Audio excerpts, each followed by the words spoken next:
Hi, today we're going to continue our lesson on limits to talk about limits to infinity. Let's start with two basic examples. The first one, the limit as x approaches infinity of 1 over x. When we think about that, you can think of the cookie example. If I have one cookie and I'm trying to split it between a whole class of 30 students, each student will get 1/30th of the cookie. But as the number of students increases, if for example I'd like to share the cookie with the whole senior class, then each student would get 1 over 145th of the cookie. And as x approaches infinity, if I want to share the cookie with the whole school, then really each person is going to get less than a crumb. So what we're going to say in that instance is that the limit as x approaches infinity of 1 over x approaches the number 0. Now let's take a look at the second example. We've got the limit as x approaches infinity of a constant. Since the constant is not being affected by x at all, we know that that limit is just equal to the constant value. The reason that limits to infinity are so important is because it tells us about the end behavior of the function. It tells us what is happening as the x value is getting very, very large, going in the positive infinity direction, and what's happening on the left end of the graph as x approaches negative infinity. This leads us to the idea and the definition of horizontal asymptotes. The definition of a horizontal asymptote is that a line y equals b is a horizontal asymptote for a graph if either the limit as x approaches infinity of f of x is equal to that constant value b, or, talking about the left side of the graph, the limit as x approaches negative infinity of the function is equal to b. That will give us a horizontal asymptote on our graph at y equals b. Now it's important to note that a horizontal asymptote really only tells us about the behavior of the graph at the far right end and the far left end. It doesn't necessarily tell us what the graph is doing in the center. So it is possible for a graph to cross a horizontal asymptote in the middle. So let's take a look at a couple examples that use that idea that we just spoke of. If we want the limit as x approaches infinity of the function 5 plus 1 over x, think about what that graph might look like.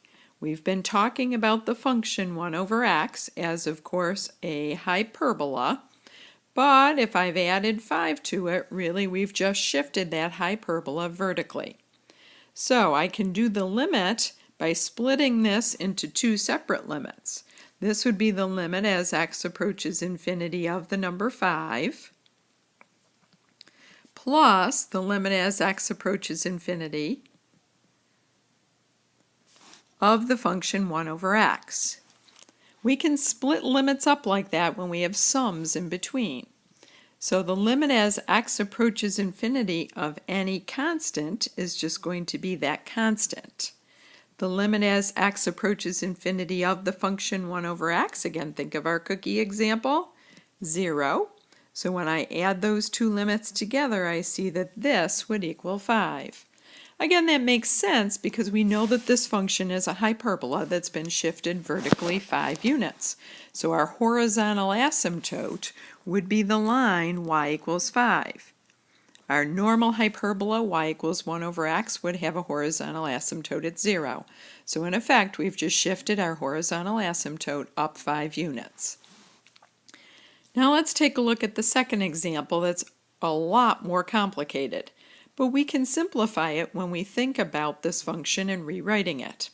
If we want to know what the limit as x approaches infinity of 2x cubed plus x over 4x cubed minus x squared plus 5x plus 1 is, one way of doing that is to take the entire function and rewrite it by dividing each and every term by the highest exponent.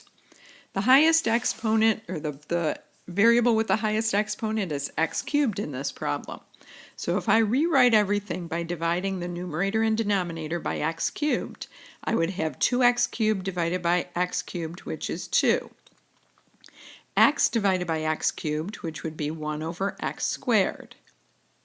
In the denominator, I would have 4x cubed divided by x cubed, which is 4, minus x squared divided by x cubed, which is 1 over x, plus 5x divided by x cubed, which would be 5 over x squared, plus 1 divided by x cubed. Now if we look at each and every part of this and take the limit as x approaches infinity, so as x gets to be a larger and larger number, with a constant, that constant is going to stay 2.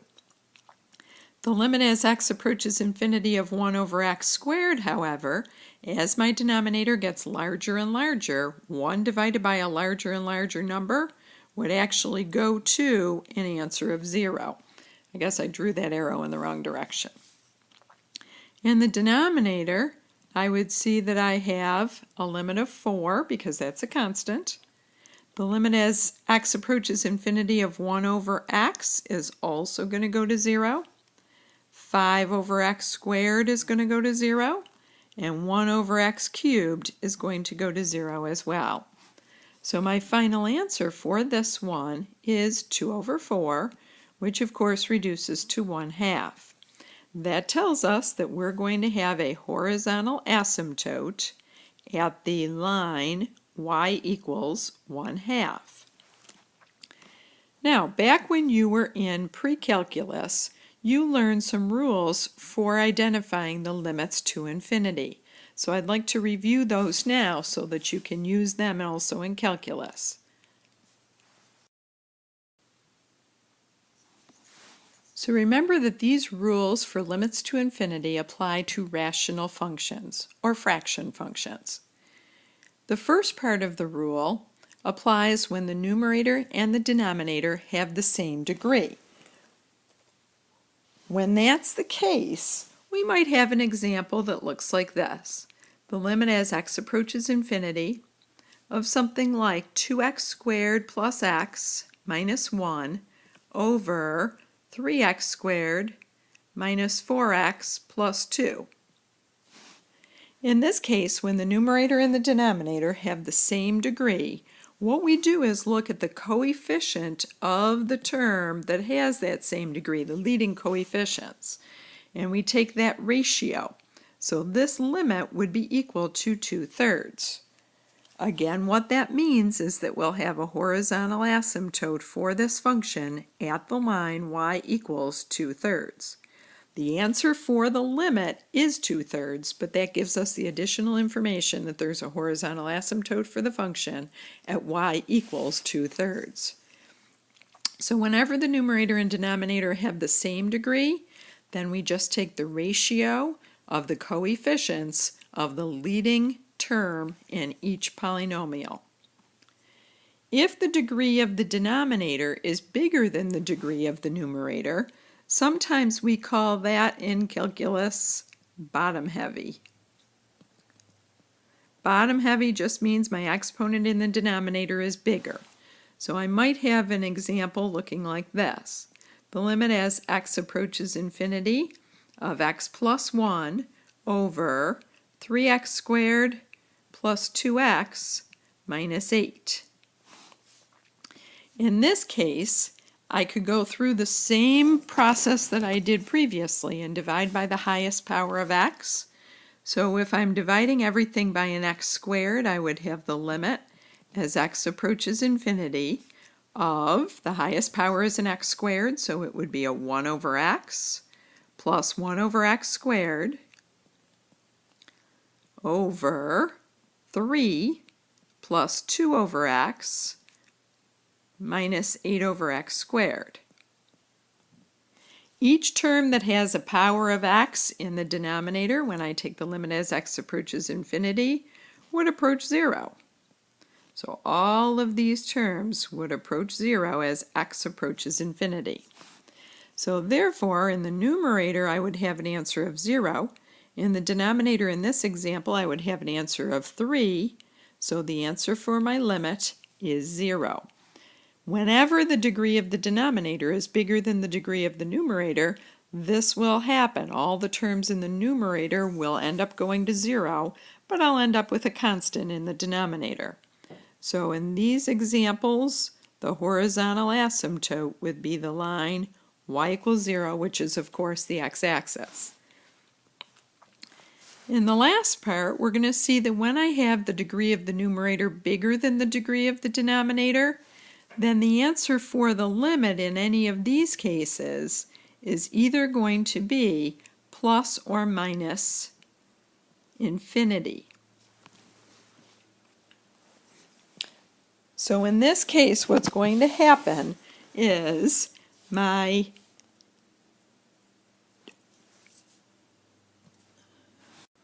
function will approach either positive or negative infinity as the x gets larger and larger. This is the situation where we have to look into our slant asymptotes. An example of this type problem would be the following. The limit as x approaches infinity of 2x squared plus x plus 5 over x minus 3. To decide whether I'm approaching positive infinity or negative infinity, I just think about inserting a very large positive number since I'm approaching, in this case, positive infinity. We'll see an example of negative infinity in just a second. So 2 times something very large squared is positive, plus something positive plus 5 gives me a positive very large number in the numerator. In the denominator, again, I am approaching positive infinity, so something very large in the positive direction, even when I subtract 3, will still be positive. So this answer is going to be positive infinity. If, however, I have an example that looks like this, the limit as x approaches infinity of negative x squared plus 2 over x minus 1. When I am approaching positive infinity in this case, because of the negative coefficient in front of the x squared, my numerator will get very large in the negative direction, but the denominator will still be positive. So negative divided by positive tells me that my answer in this case would be negative infinity. Now let's go ahead and use these rules to evaluate the following examples. For the first example, limit as x approaches infinity of 2x squared plus 3x minus 5 over x squared minus 1.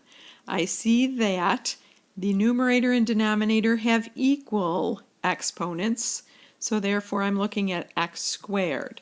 I can go ahead and use that rule that we developed before by saying that when the exponents are equal, I'm going to take the leading coefficients and take the ratio of their coefficients, so 2 over 1, giving me an answer of 2 for the limit. In the next example, we want the limit as x approaches infinity of 4x plus 3 over 2x squared minus 5. In this case, I see that my denominator has a bigger exponent. So if the denominator has a bigger exponent, we call that bottom heavy, that's going to always turn out to be a limit of 0 as long as I'm approaching either positive or negative infinity.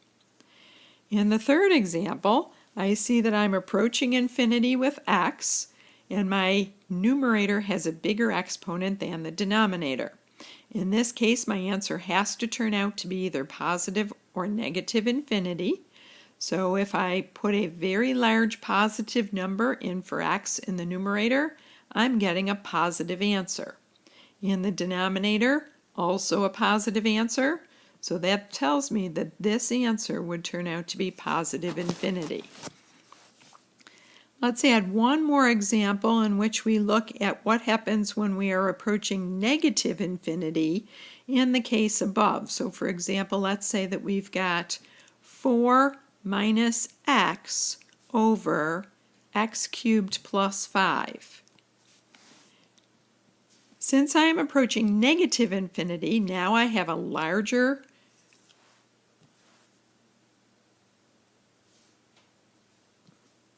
exponent on the bottom. So in this case, it falls to the second rule where the bigger exponent on the bottom gives me an answer of 0. However, if my example looked like this, the limit as x approached negative infinity of, let's take the reciprocal, x cubed plus 5 over 4 minus x. This one's top-heavy. So with top-heavy, I know that I have to end up with an answer of positive or negative infinity.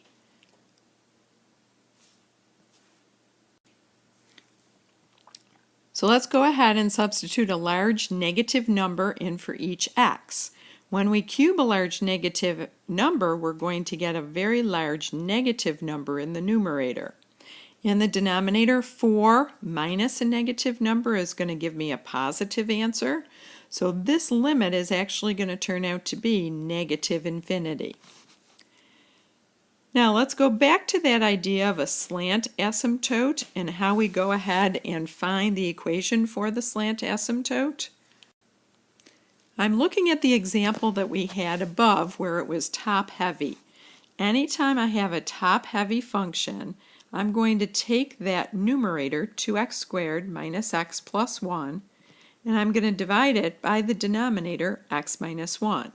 My goal is to rewrite this so that I can see what is happening as x approaches infinity in this case. You can either do this by long division or you could do synthetic division. I'm going to show it by long division right now. 2x squared divided by x is giving me a 2x. 2x times x is 2x squared. 2x times negative 1 is negative 2x. Now I want to take that whole thing and subtract. So that's giving me negative x minus a negative 2x, which is a positive x, plus 1.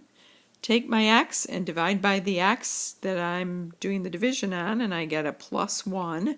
Positive 1 times x is x. Positive 1 times negative 1 is negative 1. And again, I'd like to go ahead and subtract that line. So when I do that, I am ending up with a remainder of 2.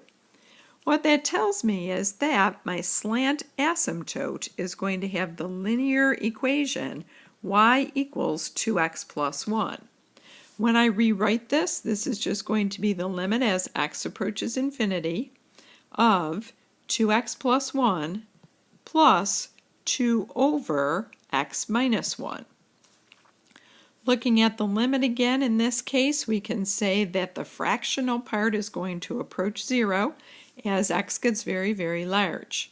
But looking at the linear part of this, 2 times something very, very large is going to also be very, very large. So that tells me that as I approach that slant asymptote, I'm going to get closer and closer to positive infinity. So again, the equation that we wrote down up here is the slant asymptote equation. So we then would graph that line and see that our function would approach that line as x gets very, very large. Thanks very much. We'll be practicing these in class on Thursday.